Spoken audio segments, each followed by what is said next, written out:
9th के physics का gravitation chapter में पार्ट 18, पार्ट 17 में जो तुम लोगों को बतलाए हैं, तो मिला जुला करके यही कहानी है इसमें भी।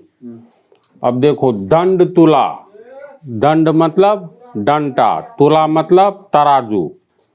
ऐसा तराजू तुम लोग देख ही रहे हो, ये लकड़ी का डंटा है, समझ गया। इसमें ये डोरी लगा हुआ होता है समान लंबाई का, या लोहे की कड़ी होती है। ये भी लोहा का हो सकता है, लकड़ी का भी हो सकता है, लेकिन लोहा का हो या लकड़ी का हो, ये ए बी को हम लोग क्या कहेंगे? दंड। दंड का मतलब डंटा, डंटा समझ रहा है ना। लाठी भी कह सकते हो, लाठी भी एक डंटा है। और ये तराजू जो बनाया जाता है, तो देखना इसकी लंबाई समान होती है। इसकी लंबाई कुछ भी हो, अब ऐसा नहीं जो बहुत लंबा होता है तोलने में दिक्कत हो। एक जो सामान्य लंबाई होना चाहिए। इसके नीचे में पलरा होता है, ये हो गया पलरा। इसको यहाँ डोरी से बांध दो, हाथ से पकड़ने वाला ठीक बीच में रहता है। अब इसका नाम हो गया तराजू। तराजू का पर्यायवाची हो गया तुला, तो दंड तुला, ये दंड हुआ। ये इसमें दो ठो पलरा जोड़ दो तो पूरे का नाम हो गया दंड तुला, समझ गया। तो क्वेश्चन में है ए बी को क्या कहेंगे? ये किसका दंड है? दंड मतलब डंटा, तो तुला तराजू का, तो ए बी का नाम हो जाएगा तुला, यानी तराजू का दंड, तुला दंड। और संपूर्ण आकृति को कहेंगे दंड तुला, संपूर्ण आकृति को कहेंगे दंड तुला। तो दोनों में अंतर समझा? दंड तुला, दंड तुला पूरा सिस्टम कहलाएगा। और सिर्फ ए बी को कहेंगे तुला दंड, ये तराजू का ये डंटा हुआ ए बी, समझ गया। अब हम लोग मान लो इसमें लोहे का बाट रखे, मानक द्रव्यमान। मानक का अर्थ होता है जिसको दुनिया मान जाए उसे हम मानक कहते हैं। और द्रव्यमान जैसे देखना, ये 1 किलो का बाट है लोहे का, फिर ये चलो 2 किलोग्राम का है, फिर मान लो ये 5 किलोग्राम का है, 10 किलोग्राम, 20 किलोग्राम, 50 किलोग्राम, 100 किलोग्राम तक का बनाया जाता है। तो 1 किलोग्राम का है तो पूरे वर्ल्ड में इसको 1 किलोग्राम मानेगा, इस लोहे के बाट को। तो मानक द्रव्यमान कहेंगे लोहे के बाट को। ये 2 किलो वाला बाट है लोहे का, तो पूरे दुनिया में ये 2 किलो वाला काम करेगा। इंडिया में तोलेंगे तो 2 किलोग्राम चीनी, तो अमेरिका में भी उसी चीनी को ले जाओ तो ऐसा ही 2 किलोग्राम वाला बाट होगा, इसका 2 गुना, है ना। तो ये भी हो गया मानक द्रव्यमान। 5 किलोग्राम का ये लोहे का है बाट, तो पूरे दुनिया में इसका वैल्यू है 5 किलोग्राम। तो मानक माप समझ गया, जिस माप को दुनिया मानती है। 50 किलोग्राम का इंडिया में जितना होगा उतना ही बड़ा अमेरिका, इंग्लैंड, विश्व के किसी भी देश में होगा। तो इधर कोई तू मानक द्रव्यमान चढ़ा दो, चलो 2 किलोग्राम इसमें लोहा का बाट रख दिए, 2 kg। अब दाईं ओर हम लोग इधर जो लोहे का मानक द्रव्यमान 2 किलोग्राम दिए, तो इसमें कितना चीनी डालेंगे तो हम लोगों को पता चलेगा 2 किलोग्राम ही चीनी है। हम लोग इसमें चीनी डालते जाएंगे।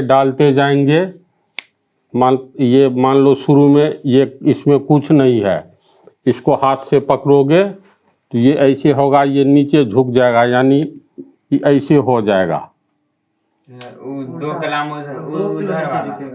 2 किलो झुकेगा। सॉरी, उल्टा हो गया, ऐसे हो जाएगा 2 किलोग्राम। इसका मतलब ये पृथ्वी ये है, इसके समानांतर नहीं हुआ, क्षैतिज का मतलब ये हुआ, ये पृथ्वी है, है ना। तो किसी भी दंड तुला में एक पलड़े में हम लोग मानक द्रव्यमान रखते हैं और दूसरे पलड़े में कोई वस्तु रखते हैं, और ऐसी स्थिति में जब ये तुला दंड पृथ्वी के समानांतर अर्थात क्षैतिज दिशा में होता है तो हम कहते हैं मानक द्रव्यमान के बराबर चीनी का द्रव्यमान है। मानक द्रव्यमान 2 किलोग्राम है और इधर हम चीनी डालते जाएंगे। जब इस स्थिति से ये देखो ऐसे नीचे होने लगेगा, धीरे धीरे नीचे होगा, चीनी डालते जाएंगे। जब ऐसे हो जाएगा क्षैतिज, पृथ्वी के समानांतर दिशा को क्षैतिज दिशा कहते हैं, यानी क्षैतिज दिशा में ये दंड हो जाएगा, तो हम लोग कहेंगे चलो अब 2 किलोग्राम चीनी हो गया आगे में। मानक माप के बराबर ये इसमें डाला गया चीनी है, और चूंकि इधर मानक माप 2 किलोग्राम है तो चीनी भी 2 किलोग्राम हुआ। अगर मान लो 2 किलोग्राम से कम है तो पोजीशन थोड़ा सा ऐसे होगा ना, साफे खाली है तो एकदम ये नीचे आ जाएगा, ये ऐसे हो जाएगा। तो अगर किसी भी दंड तुला के दोनों पलड़े में से एक में मानक द्रव्यमान रखा जाए और दूसरे में कोई वस्तु रखा जाए, ऐसी स्थिति में जब ये तुला दंड क्षैतिज हो जाए तो कहा जाता है कि वस्तु का द्रव्यमान मानक द्रव्यमान के बराबर हुआ या होगा। अर्थात 2 किलोग्राम मानक द्रव्यमान है तो चीनी का भी द्रव्यमान 2 किलोग्राम माना जाएगा। तो ये कैसे हम समझेंगे जो ये क्षैतिज हो जाने के बावजूद इसमें ये 2 किलोग्राम है तो ये भी 2 किलोग्राम है? इसका कुछ विशेष अर्थ होता है। तो विशेष अर्थ क्या होता है? तो 2 किलोग्राम को इसमें भी 2 किलोग्राम, यानी दोनों में समान हो गया। तो देखो जब दोनों में समान है तो अब 2 किलोग्राम को हम लोग मान ले m किलोग्राम, मतलब m द्रव्यमान। तो इसमें m द्रव्यमान है, ये क्षैतिज दिशा में है तो इसका मतलब इसमें भी m द्रव्यमान है। ठीक है, तो द्रव्यमान अब समान हो गया। तो ऐसी स्थिति में ये समान होने का अर्थ क्या हुआ? ये पृथ्वी है तो पृथ्वी का कहीं न कहीं सतह पर तो हम लोगों को समतल दिखाई देता है, लेकिन पृथ्वी गोल है। तो मान लो पृथ्वी का केंद्र ये हुआ C, तो चलो इससे ये दूरी, इससे ये दूरी हुआ। जब तुला का दंड क्षैतिज है, ये तो समान लंबाई वाला होता है ना। तो इसका अर्थ है पृथ्वी के केंद्र से इसकी दूरी अगर मान लो r है तो इसकी दूरी भी तो r होगी।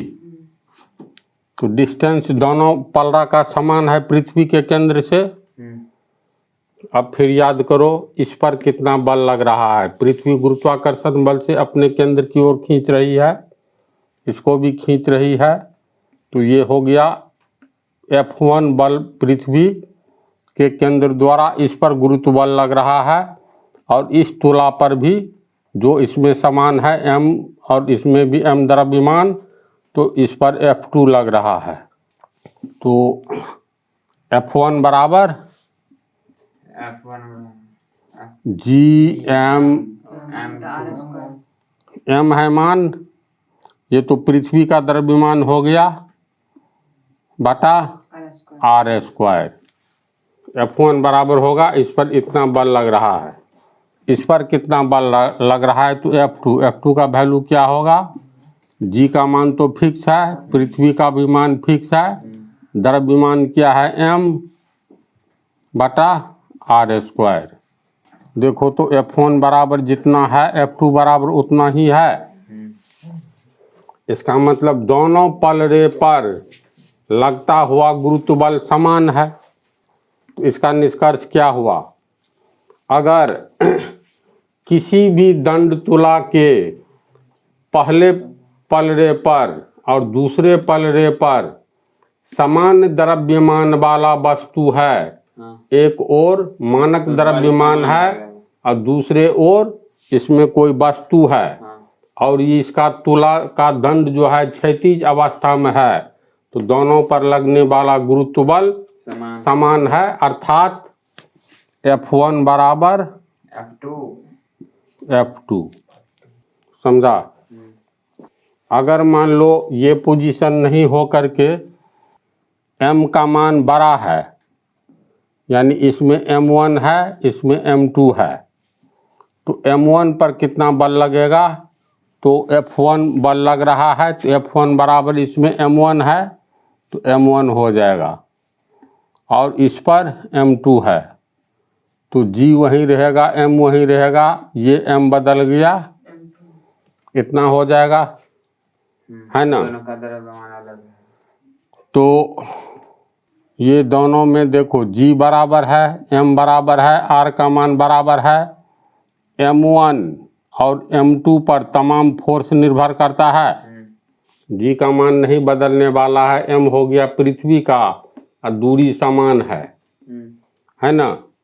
तो ऐसी स्थिति में अगर M1 बड़ा है, ये बड़ा है, अगर M1 ग्रेटर दैन M2 तो M2 का मान बढ़ेगा तो F2 का मान बढ़ेगा, M2 का मान बढ़ेगा, M1 का मान कम होगा। अगर मान लो ये 5 किलोग्राम का द्रव्यमान इसमें है, लोहे का बाट, M1 से बड़ा है M2, तो चलो मान लो 5 के बदला 5.5 किलोग्राम है, तो M2 का मान बढ़ेगा तो F2 का मान बढ़ेगा, F2 का मान बढ़ेगा तो नीचे की ओर झुकेगा, इसको ज़्यादा बल से खींचेगा, तब ये पलड़ा का पोजीशन ऐसे हो जाएगा, होगा ना?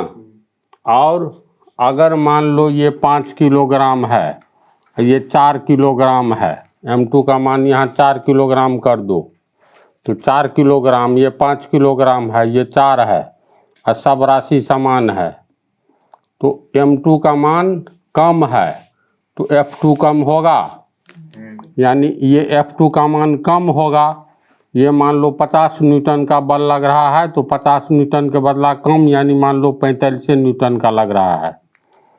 इस पलड़ा को 50 न्यूटन से पृथ्वी खींच रही है अपने केंद्र की ओर, इसको 45 से, तो ये झुक जाएगा, ये नहीं झुकेगा, ऊपर हो जाएगा, यानी पोजीशन ऐसे रहेगा। 3 तरह की बात आ रही है। जब दोनों का द्रव्यमान समान हो तो दंड तुलाम का दंड पृथ्वी के क्षैतिज में होगा। अगर M2 ग्रेटर दैन M1 है तब स्थिति ये रहेगा, अगर M2 कम है M1 बड़ा है तो स्थिति ये रहेगा। समझ गया? तो इसको लिखा जाए। देखो ये पाठ 17 में भी बहुत डिटेल में समझाए हैं, प्लस 18 में भी समझा दिए हैं। एक और से पढ़ लोगे आराम से समझ जाओगे। चित्र ये सब बनाया हुआ है। तो इस पाठ के आगे जो है भार, द्रव्यमान एवं भार के बारे में बतलाएंगे।